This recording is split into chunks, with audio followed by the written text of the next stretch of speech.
ബാബുക്കുഞ്ഞ് എന്തൊക്കെയുണ്ട് കുമാരേട്ടാ? കുഞ്ഞ് എവിടെയായിരുന്നു? നമ്മുടെ വീട്ടിലെ കാര്യം വല്ലതും അറിയാവോ? കുഞ്ഞു പോയ അന്നു മുതൽ നമ്മുടെ വീട്ടിലൊരു മൂശാട്ട കാര്യം പോലെയായി.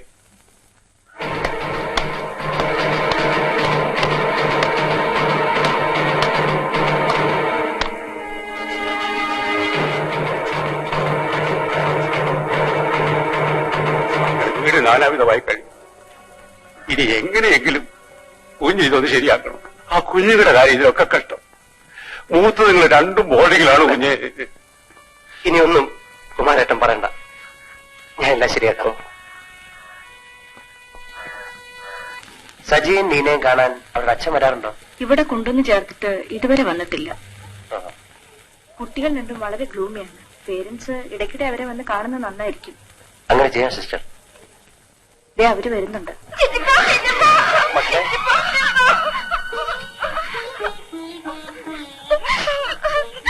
ഞങ്ങളെ കൂടെ കൊണ്ടുപോകണം. അമ്മ എടുത്തു കൊണ്ടുപോയാൽ മതി. അവിടെ കൊണ്ടുപോകണ്ട.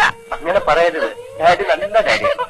നല്ല ഡാഡി ആണെങ്കിൽ എന്നെ തല്ലുവച്ചിട്ടപ്പോ ഉഷാന്റെ അമ്മ കല്യാണി ഒക്കെ ഞങ്ങൾ തല്ലിച്ചിട്ടപ്പോ ഇവിടെ എല്ലാ കുട്ടികളും പറയുന്നു ഞങ്ങളെ കാലം ആരും വരത്തില്ലെന്ന്.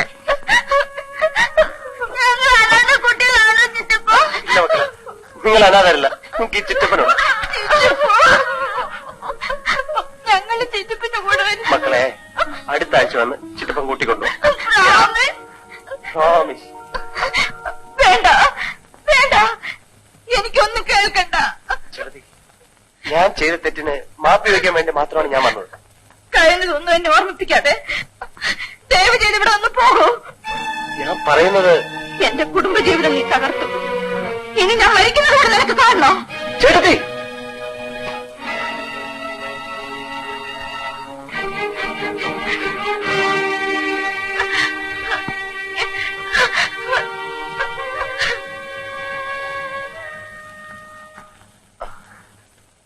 അവൻ ഇതെവിടെ പോയിട്ട് വരുന്നു?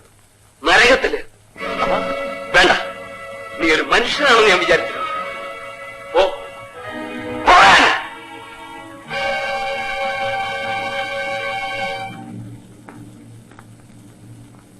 ഇന്ദു, ആരാണടി അവൻ? ഇവിടെ നിന്ന് ഇറങ്ങിപ്പോയവൻ ആരാണെന്നാ ചോദിച്ചത്? ബാബു. ഏത് ബാബു?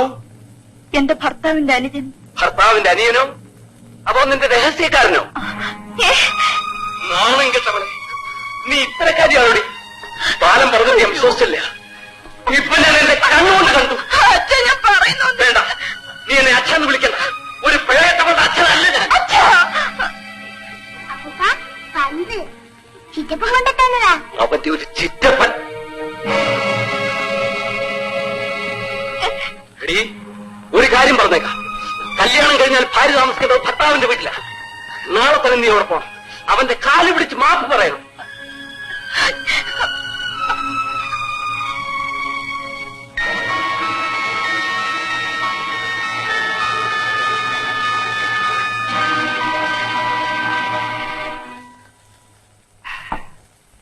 നിങ്ങളിങ്ങനെ കാശും കെട്ടിപ്പിടിച്ചോണ്ടിരുന്ന പണി നടക്കില്ല. അവനെ തകർക്കണമെങ്കിൽ പണം ചെലവാക്കണം. ഞാൻ എന്ത് ചെയ്യണം റപ്പായി പറഞ്ഞു. ഒരു 500 രൂപയും കൊടുത്താ വേല റപ്പായി കാണിച്ചു തരാം. 500 രൂപയോ? കഴിഞ്ഞ ഒരു മാസമായിട്ട് ഒറ്റ രോഗി പോലും പഠിക്കാത്ത കയറിയിട്ടില്ല. കാശിന് വലിയ വലിയ റപ്പായി. എന്നാ വലിച്ചോണ്ടിരുന്നോ? എനിക്കെന്താ? ഞാൻ ഈ ചെയ്യുന്നതൊക്കെ നിങ്ങൾക്ക് വേണ്ടിയാ. റപ്പായി പിണങ്ങാതെ ഞാൻ എന്റെ ബുദ്ധിമുട്ടുകൊണ്ട് പറഞ്ഞ. അതെ, നിങ്ങൾക്ക് ഒരു 200 രൂപ ഉണ്ടാക്കാവോ? എല്ലാറ്റിനും ഇച്ചിരിച്ചോ വെള്ളം മേടിച്ചു കൊടുക്കാനാ. അവനെ ഞാൻ കെട്ടിച്ചു തരാം. ശരി, സമ്മതിച്ചിരി.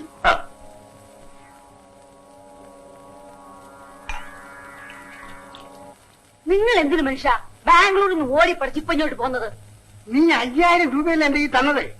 അത് ഞാൻ കെട്ടിടത്തിന് അഡ്വാൻസ് കൊടുത്തു. ഇപ്പൊ പണിയോളങ്ങനെ എന്ത് ചെയ്യും? കാശുണ്ടാക്കാതെ ഒന്നും നടക്കത്തില്ല. ആട്ടി ഇവിടെ എങ്ങനെ ഇരിക്കുന്നു?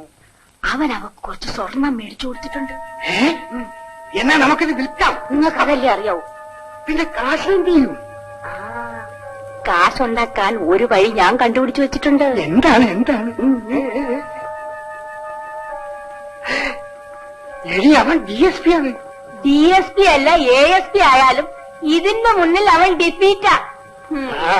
നിനക്ക് ധൈര്യം ഉണ്ടെങ്കിൽ പ്രയോഗിച്ച് നോക്ക്. നിങ്ങൾ നോക്കിക്കോ, പെട്ടി നിറച്ച് പണവുമായിട്ട് നാളെ വൈകുന്നേരത്തെ വണ്ടിക്ക് നമ്മൾ ഇവിടുന്ന് പോകുന്നു. നേരോ? ഉഷേ, എനിക്ക് ബാലോട് അല്പം തനിച്ച് സംസാരിക്കാനുണ്ട്.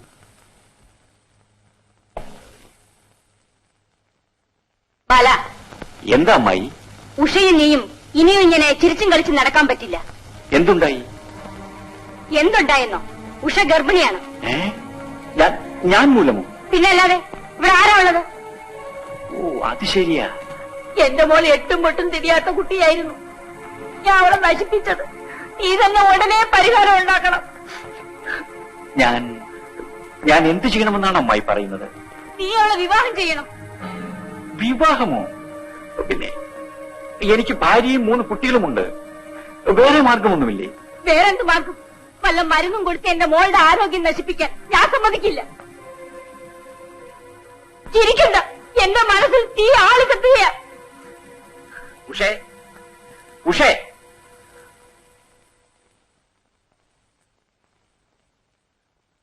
ബാലേട്ട, ഒരമ്മയുടെ മുന്നിൽ വെച്ച് മകളോട് ചോദിക്കാൻ പാടില്ലാത്തതാണ്. എന്നാലും എന്താ ബാലേട്ട? ഞാൻ മൂലം നീ ഗർഭിണിയാണോ?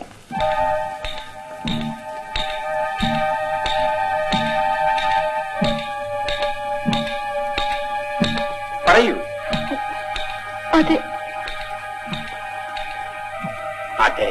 അമ്മായി, ആരും അറിയാതെ ഇതൊന്ന് ഒതുക്കി തീർക്കാമോ? 2 ലക്ഷം രൂപ തന്നേക്കാം. 2 ലക്ഷമോ? അതിനുള്ള പേറ്റ് പറയാനില്ലല്ലോ. അതൊക്കെ ഒരു 4 ലക്ഷം രൂപയായാലോ? 4 ലക്ഷമോ? ശരി, രൂപ എന്റെ കൈ തരണം. അമ്മാവന്റെ കൈ കൊടുക്കാൻ പറ്റില്ല. അവളെ പെറ്റ് വളർത്തിയത് ഞാനാ. അപ്പൊ കാശ് കിട്ടിയാൽ ഗർഭം താനേ പോകും അല്ലേ? അമ്മായി, 2 വർഷം മുമ്പ് സന്താന നിയന്ത്രണത്തിന് വേണ്ടി ഓപ്പറേഷൻ ചെയ്തവനാണ് ഞാൻ. എന്നെ വേണ്ടി പണം പിടുങ്ങാമെന്ന് വിചാരിച്ചല്ലേ? ആയിരുന്നേക്ക് ഇങ്ങോട്ട് മാറി നിൽക്കടി. അമ്മയും മകളും കൂടി പുതിയ ബിസിനസ് തുടങ്ങിയിരിക്കാണല്ലേ? നാണം കെട്ട പലിശകൾ.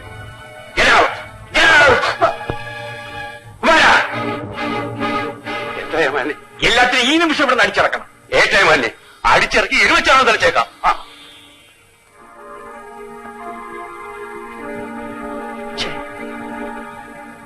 ഇങ്ങോട്ട് വാടോ ഇറങ്ങി. എന്താ ഒരു അമാന്തം പോലെ. ഇറങ്ങി വാടി. ആരോടെ തന്നെ അടി. ഞാനിവിടെ ഉണ്ടേ. എന്തോ എന്റെ കയ്യിലിരിക്കുന്നു. തേങ്ങ മോഷിച്ചു വെച്ചിരിക്കുന്നു. ഓണ വഴിക്ക് ഗണവഴിക്ക് അടിക്കാനാ.